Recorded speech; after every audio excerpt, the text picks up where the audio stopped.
Y'all know what it is. Your boy Big Boosie, Street Knowledge Podcast, man. Back once again.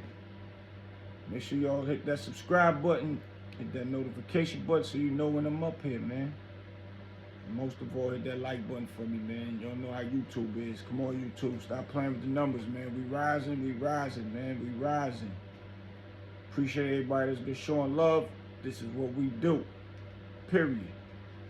I wanted to go in, man. I had to come in real quick, man. Give my assessment on Myth Bleak. Doing his podcast, brought his mentor up there, like a big brother to him. This was a powerful joint. Very powerful. He brought the big homie Jaz-o up there, man. That's big. And I want to commend Bleak on his movement and his accomplishments. A lot of people be trying to say he lives in the shadow of Jay-Z, but I don't see that. I see him making his own moves. Jay-Z put him in a position to make his own moves. He's regulating that Duce, and he's doing a good job because everywhere I go, I see it in the stores everywhere, period. And now he's doing the podcast thing. Big shouts out to a brother like that, man. Got to give a brother like that their flowers. And he's been doing an excellent job on his podcast movement, man. I want to just say big shouts out to Jaz-o too, man, because that y'all need to go up there and check that joint out. That's a powerful joint. I'm gonna do a little reactions to it, usually under fair use, to some of the things that he said from Brooklyn to Harlem, and the places that he mentioned is one of the places where I actually grew up. I used to sneak out the house just to hang with the fellas and all that, at a spot called Broadway International, man. Anybody from Harlem that grew up around the Dana Dames, the Dougie Fresh, that's where Dougie Fresh created the beatbox. Well, probably not where he created the beatbox, so should I say he introduced it to the world inside of Broadway International. But that joint brought a lot of stars there, man. And I want y'all to hear some of these things that Jaz-o was speaking about. He spoke very humble. He was speaking his mind, but he also gave props and respect to the people that he was speaking about. And one thing I do know, and I mean that I do like what he did, he gave love to his bro, even though they not speaking. Source Money, man. He said, man, even though we ain't speaking, I still love him. I just hope he know that. I want him to know this, man. If he see this, I want nobody get it twisted. I still love my brother, and I understand exactly where he coming from. And he didn't have to say none of that. And I met Jaz-o one time. I think I was with Goods, and we went to Hell Rail's party at some function that he had. I think it was up in the Bronx. And we was up there having a good time. Jaz-o walked in, came over in the circle. We was introduced to Jaz-o, man. Nothing but wisdom. Great brother. You can tell his energy is for real. Once y'all go see the interview, y'all will understand. I just like giving a person their flowers. That's what street knowledge is all about. But we had a good time talking it up, chopping it up at the function and all that. And it felt like we knew the brother for a long time. The way he, giving it up and sitting there in the circle just chopping it up with us. And we was paying attention to all the other things that was going on in there. Gotta give him his props, man. And he wanted to show love to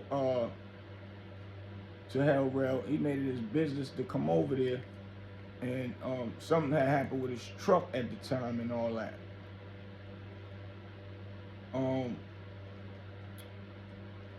So he was gonna jump in the cab and all that. That's just show you how real a brother is, to make sure he came and paid homage and all that. So no, I was with Shay Davis. I was with Shay Davis. That's who I was with. Shay Davis at this time. And homie was ready to break out, so Hell Rail asked could we drop him off and all that. I'm like, what? Could we? Not a problem. And I'm only saying this to say, we took him all the way to Brooklyn to wherever he needed to go, but you know, the knowledge that he was spitting, man, it was good to hear insight, because some of the insight that I had already let me know that I was moving in the right direction as far as pushing records, because I was doing the rap thing at the time. Well, before me actually meeting him at this time, I was pushing the label, and actually we was pushing Shay Davis' project. Me and my brother Jab, God bless him. And you know, he was just giving us the ins and the outs with a lot of things. And I'm only saying this to say once again how real a brother is. A lot of brothers of his stature don't even take their time to tell you nothing. Probably would have been like, nah, I'm good. I'm gonna jump in the cab, I'm out. You can get luxury cabs in New York like you riding in your own joint. So if he did it, he could have just jumped in the joint. He was like, nah, I appreciate y'all. Good brother. Glad to see this interview with Blink. With Bleak, man, this joint powerful. Y'all gotta go and check it out. And once again, shouts out to Bleak's success, man. But I want y'all to hear how he was giving it up about Broadway International. That's a monumental spot in my neighborhood. I could walk from my house to Broadway International, where I used to sneak out the house just to go out and be around all the big dogs. But y'all check it out, man. Enjoy 24-hour access at most Planet Fitness clubs and save $28. Hold on one second. That's Bleak getting the check right there. That's the commercials popping.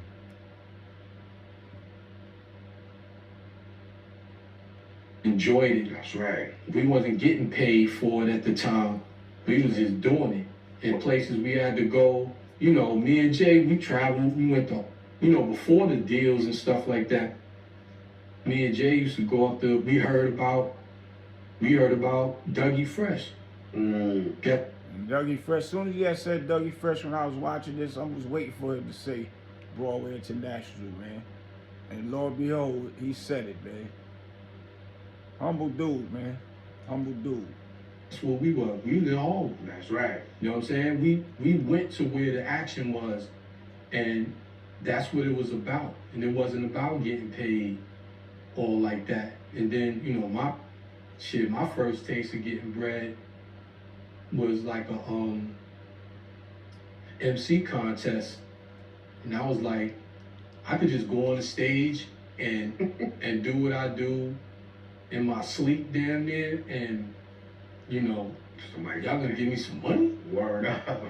But you know, and the crazy part about it, all right, that's that hunger for rap, with no records ever being sold. They probably didn't even see that far yet, as far as being, you know, having big records out, being big in the street. It was all a competitive thing back then. I'm trying to think which club this was. It was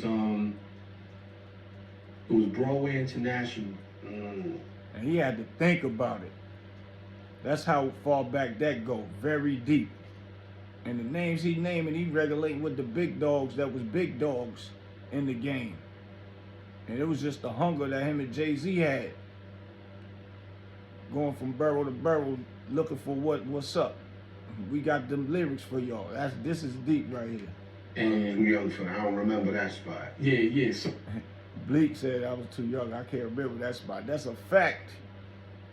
I was probably about 18. No, excuse me. I was probably about 16 then. That's how we used to can get up in those clubs back in the day. It wasn't, New York was a different animal, man. You know somebody at that young age, man. So yeah, Bleak, you definitely wasn't in that age bracket yet. I was still young. It's cool. It's cool. So Broadway International, we used to go up there, and you know, it was a lot. I want to say the lady name that owned it, man, or that was regulating the name was Miss Sylvia, man. If anybody know, drop it in the comments, man. If y'all remember Broadway International back in the days, man. For real. That's where Slick Rick started all that. That's crazy.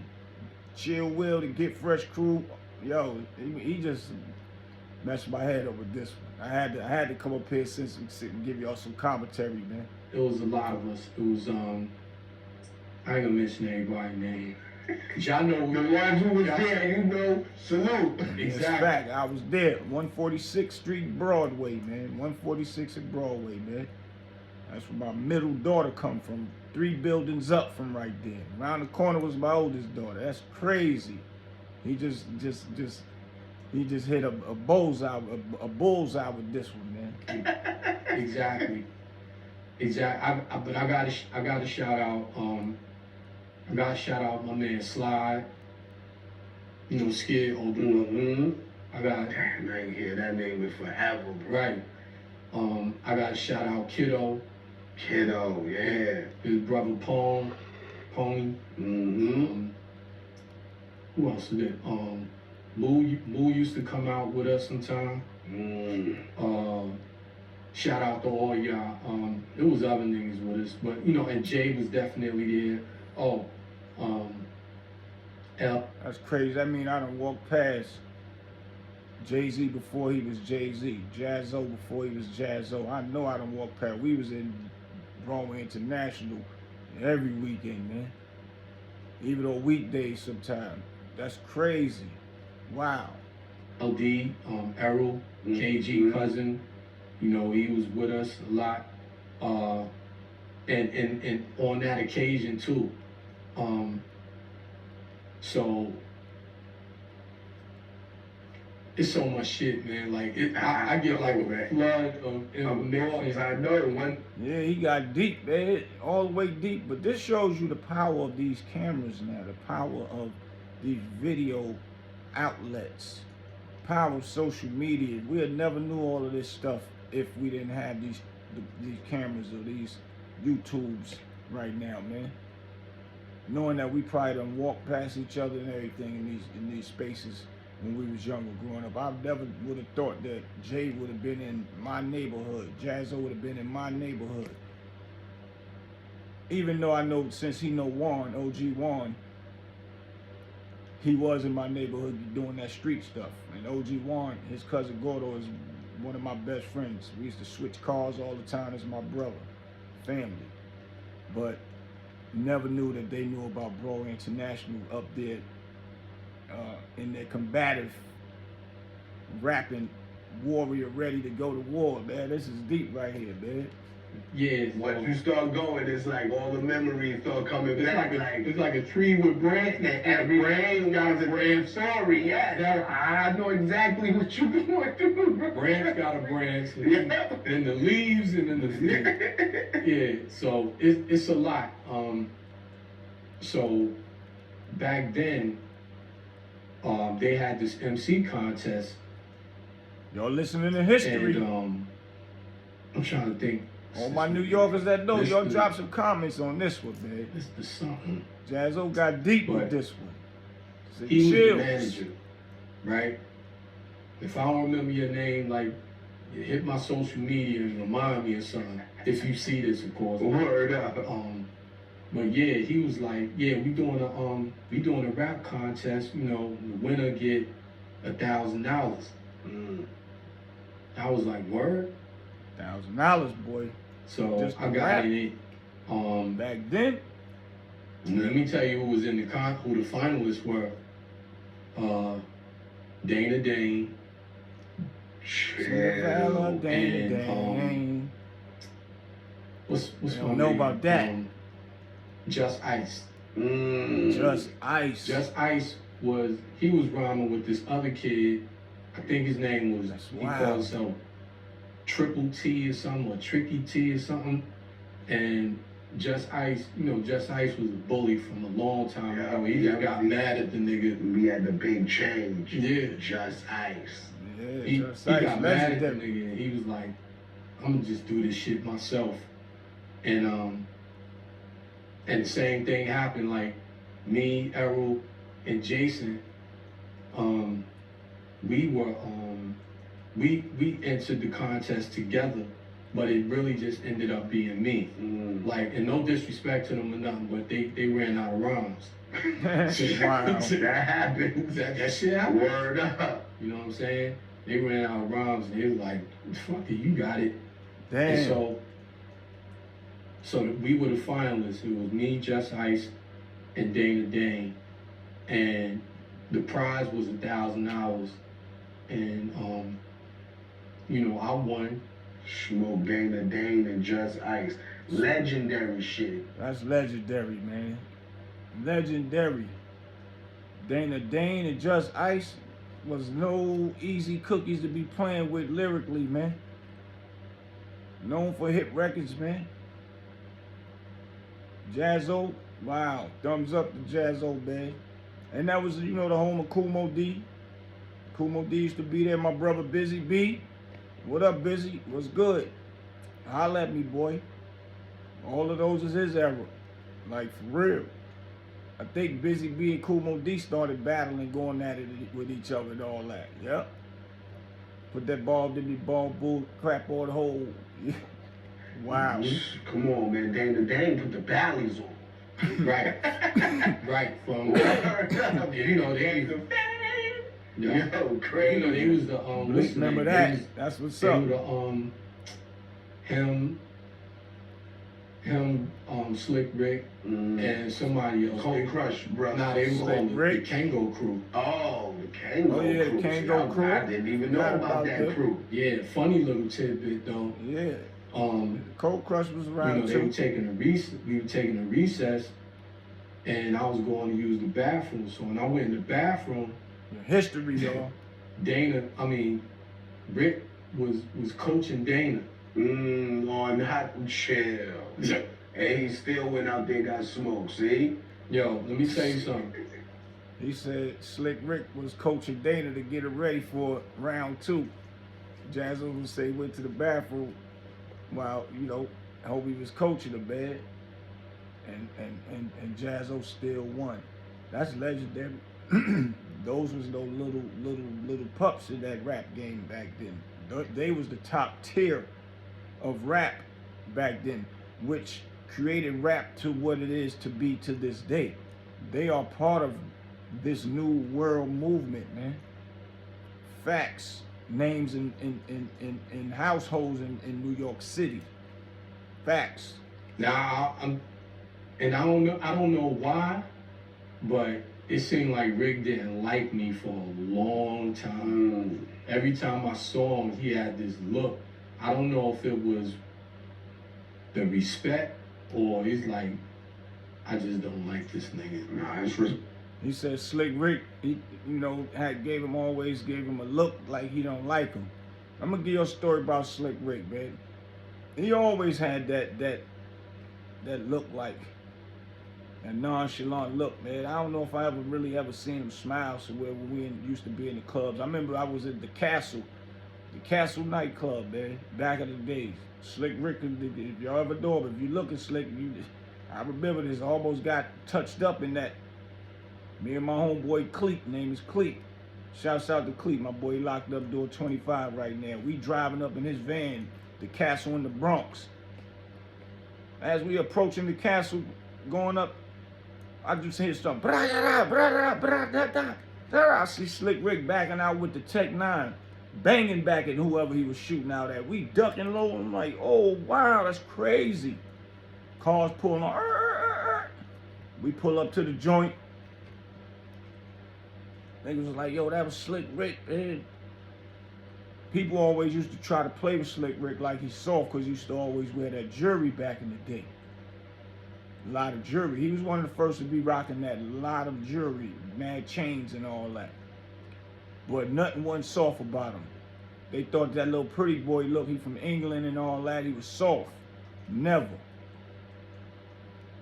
Another incident with Slick Rick, we on my block, my homeboy named K Swift, we used to hang in front of a store in Blimpies, 145th and St. Nicholas. Guess who walks in our hangout?